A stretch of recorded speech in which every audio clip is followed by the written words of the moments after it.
મોદી કેબિનેટનું વિસ્તરણ થઈ શકે છે। 14 જાન્યુઆરી બાદ ફેરબદલની શક્યતા સેવવામાં આવી રહી છે। આ ઉપરાંત ભાજપ સંગઠનમાં પણ કેટલાક બદલાવના સંકેત મળી રહ્યા છે। ભારતીય જનતા પાર્ટીના રાષ્ટ્રીય અધ્યક્ષ જેપી નડ્ડાનો કાર્યકાળ સમાપ્ત થઈ રહ્યો છે, જેના કારણે બદલાવ થઈ શકે છે। જાન્યુઆરીમાં કાર્યકારીણી બેઠક યોજાશે અને ત્યારબાદ ભાજપ સંગઠનને લઈને અને કેબિનેટને લઈને કેટલાક મહત્વપૂર્ણ ફેરફાર થઈ શકે છે। વધુ વિગત સાથે संवाददाता अजय यादव अपने साथ जोड़ाई गया है। जी अजय, क्या ज्यादा जानकारी मिल रही है, क्या क्या चेंजेस हो सकते हैं?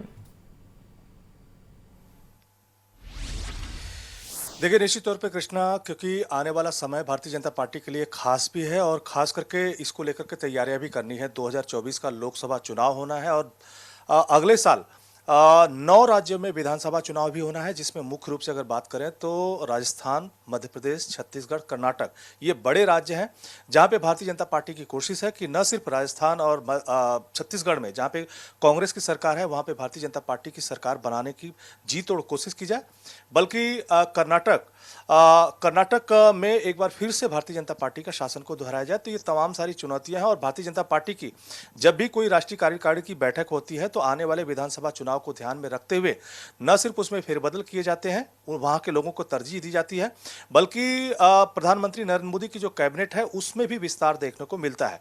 तो यही खबर आ रही है सूत्रों के हवाले से कि इस महीने यानी 14 फरवरी को खरमास खत्म हो रहा है, उसके बाद मोदी मंत्रिमंडल में विस्तार किया जा सकता है और खास करके राजस्थान, मध्य प्रदेश और छत्तीसगढ़ के जो लीडर्स हैं उनको मोदी मंत्रिमंडल में शामिल किया जा सकता है।